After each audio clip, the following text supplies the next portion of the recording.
안녕하세요. 대단히 반갑습니다. 우영우 나무위키 자폐 스펙트럼 장애를 가진 천재 변호사, 서울대학교 경제학부를 조기 졸업 겸 수석 졸업하고 서울대학교 로스쿨도 수석으로 졸업하고 2023년 제22회 변호사 시험에서 1500점 이상 받은 고지능의 소유자다. 다만 이 점수에 대해서는 약간의 문제제기가 있다. 표준 점수 제도인 변호사 시험에서 조문 판례를 다 외워 객관식 만점이라도 1500점은 사실상 불가능한 점수이며 만점은 1660점이다. 100점 만점으로 바꿔본다면 54점이 합격 컷, 74점이 실제 수석이며 우영우 혼자 90점 이상을 기록한 것이다. 서번트 정우군이 있어 법조문과 판례, 심지어는 한번 읽어본 서류 속 문장 하나까지 토시 하나 틀리지 않고 달달 외우는 완전 기억 능력을 가졌으며 로스쿨 재학 내내 만점에 가까운 학점을 유지하며 당시 별명이 어이루, 어차피 1등은 우영우였을 정도. 이런 스펙을 바탕으로 많은 법무법인에 지원했지만 자폐 스펙트럼 장애를 갖고 있다는 이유 단 하나만으로 단 한 곳의 부름도 받지 못하던 중에 대형 로펌인 법무법인 한바다의 대표 한선영의 눈에 들어 신입 변호사로 채용된다. 이렇게 변호사로 더할 나위 없는 암기력과 사고력을 지닌 천재지만 약점은 관심사에 대해 나열하거나 반향을 되뇌이는 것을 참기 어려워하는 것, 그리고 해전문조차 통과 힘들어할 정도로 운동신경이 떨어지고 물편도 제대로 못 딸 정도로 소근육 발달이 떨어진다는 것이다. 이래와 사회에 등장한 대한민국 최초 자폐인 변호사라는 타이틀의 신문기사에 의하면 자폐 스펙트럼 장애의 범죄에 속하는 야스퍼거 증후군을 앓고 있다고 나온다. 유년기에는 정말 커뮤니케이션이 안 되는 상태였지만 성인이 되어서는 증상이 많이 완화되어 의사소통과 사회학습이 가능한 수준이 되었다. 작중 묘사로는 농담이나 숨겨진 의도가 담긴 질문을 바로 이해하지 못하고 한 박자 늦게 파악하는 것으로 표현된다. 여기에 더불어 필터링이 없는 모습이 자주 비춰지는데 악의는 없지만 상대방이 들었을 때 기분이 좋지 않을 만한 질문도 거침없이 해대어 주변에서 정리해주거나 곤란한 상황에 처하게 된다. 가장 좋아하는 것은 고래이다.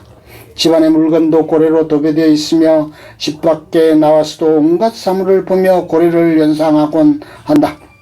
심지어 일회에서는 사건에서 망치를 돌리다가 모비딕에서 나오는 향고래를 생각해내며 사건 해결에 기여한다. 그리고 사건 해결에 도움이 되는 좋은 아이디어가 떠오를 때와 재판의 판을 뒤집어 버릴 때 바닷바람이 부는 것처럼 머리카락이 뒤로 휘날리며 고래가 바다 위로 튀어오르는 장면을 떠올린다.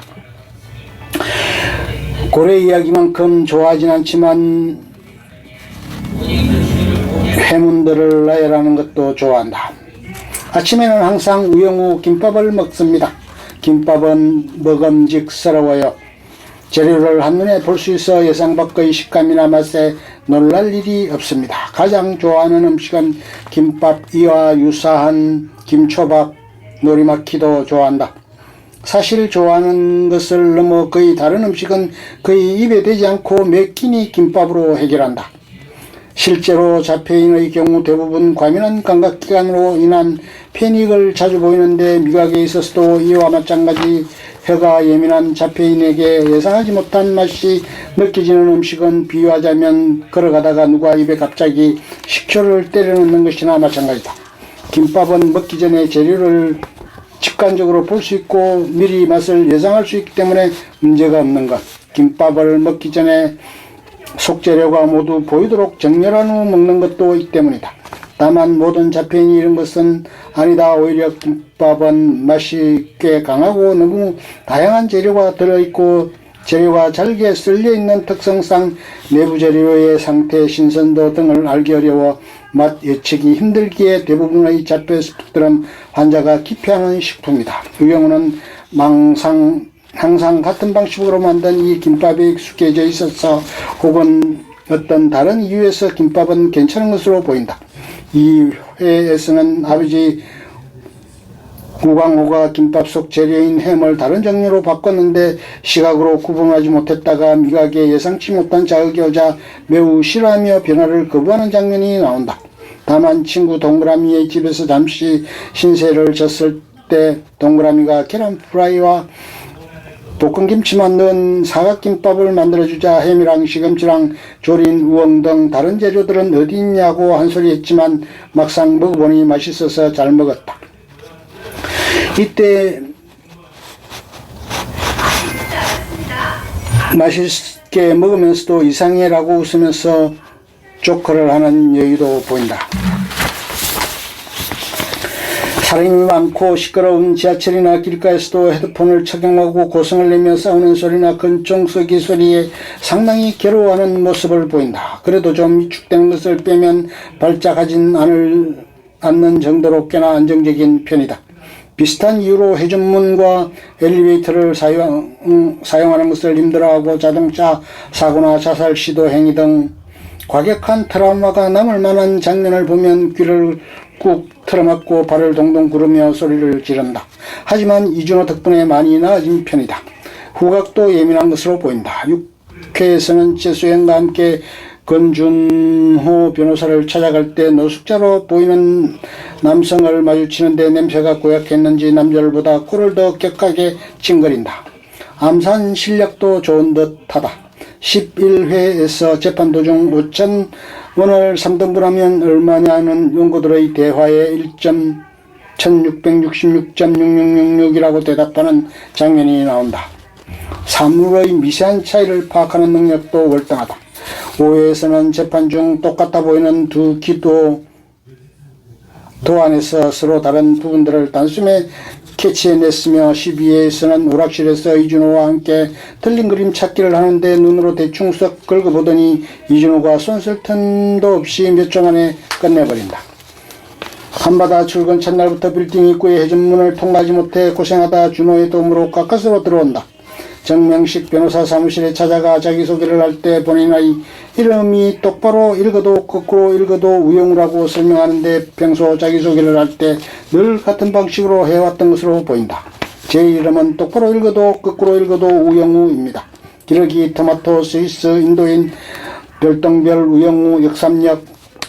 자신에게 사건을 설명하는 시니어 변호사 정명식에게 반향어를 쓰다 주의를 듣는가 하면 흉기로 사용된 다리미의 형태가 향고래를 닮았다며 궁금해하지도 않는 명석에게 향고래에 대한 온갖 정보를 쏟아내는 등 출근하자마자 상사의 심기를 불편하게 만들었다. 이후 회사에서 고래 얘기를 하면 안 된다는 강박에 사로잡혔으나 준호가 모비딕의 향고래를 언급한 일을 계기로 준호와 단둘이 있을 때만 고래 얘기를 하게 된다. 덕분에 한풀이를 하듯 매회 준호에게 고래 얘기를 쏟아내는 장면이 나오는데 하는 말을 듣다 보면 이 사람이 변호사인지 해양생물학자인지 헷갈릴 정도로 방대한 지식량을 자랑한다. 장애를 가지고 있어 처음에는 명석에게는 곱지 않은 시선을 받았으나 처음 맡은 사건에서 명석이 생각하지 못했던 사건의 핵심을 영우가 파악해내자 명석에게서 사과를 받게 되고 또한 명석이 영우를 다른 시각으로 보는 계기가 된다.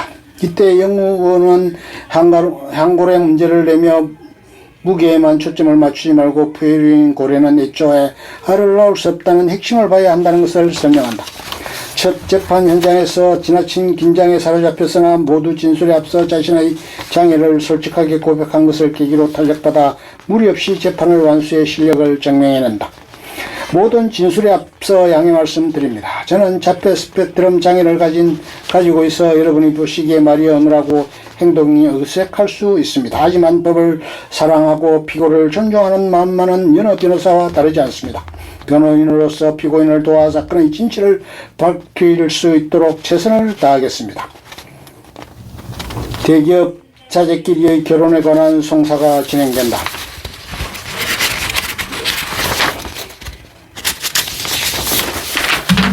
신부 측이 2억 3천만 원 상당의 호화로운 결혼식 비용을 부담하고 장소를 신랑 측이 계열사인 호텔에서 하기로 했는데 결혼식 도중 신부가 입고 있던 웨딩드레스가 흘러내려 속옷을 입지 않은 신부의 알몸을 하객들에게 노출하게 되었다. 호텔은 사과와 함께 결혼식 비용 환불을 호텔 숙박권을 얹어 제공하겠다는 입장을 밝혔지만 신부 아버지가 호텔에 고소하여 환불된 비용과 합쳐 10억 원의 위자료를 받으려고 한바다를 찾아갔다. 한바다의 한 대표는 10억 원이라는 금액이 현실적이지 않다며 난색을 피했고 라이벌 로펌 태산과 다를 바 없다는 의뢰인의 말에 자극을 받아 사건을 수임해 정명석의 팀이 사건을 맡게 되었다. 신랑 신부는 개신교 교회에서 만난 사이로 신랑 조부가 성가대 지휘자이며 신부는 성가대 반주자여서 혼인은 조부의 강력한 추진에 의해 진행되고 있었는데 조부는 신부의 노출된 등에 있던 관세음 보살상 문신을 보고 격노하여 혼사를 진수하겠다는 상황이었다. 우영우는 신부의 방에 연애 상대인 신랑과 찍은 사진이 한쪽으로 치워져 있는 모습을 보고 의문을 가진다. 게다가 신랑은 결혼식 이후 신부를 만나지 않았으며 둘 사이의 감정보다는 집안 어른들의 입장을 더 중요하게 생각하고 있었다. 준호와 최수연이 부부로 위장해 단문수사를 나가지만 수연의 과민성 대장 증후군으로 바지에 지리게 되어 영우가 수연에게 바지를 갖다 주려다 얼떨결에 수연 대신 준호와 예비부부인 척 위장수술을 하게 된다. 호텔의 웨딩숍에서 웨딩드레스를 조사하기 위해 직접 웨딩드레스를 입어보기도 하였다. 드레스를 입은 그녀의 고운 자태를 본 이준호가 너무 예뻐서 정신을 못 차리는 모습을 보고 옆에 있던 직원이 완전 반했네라고 말하자 반했습니까? 라며 환하게 웃는다.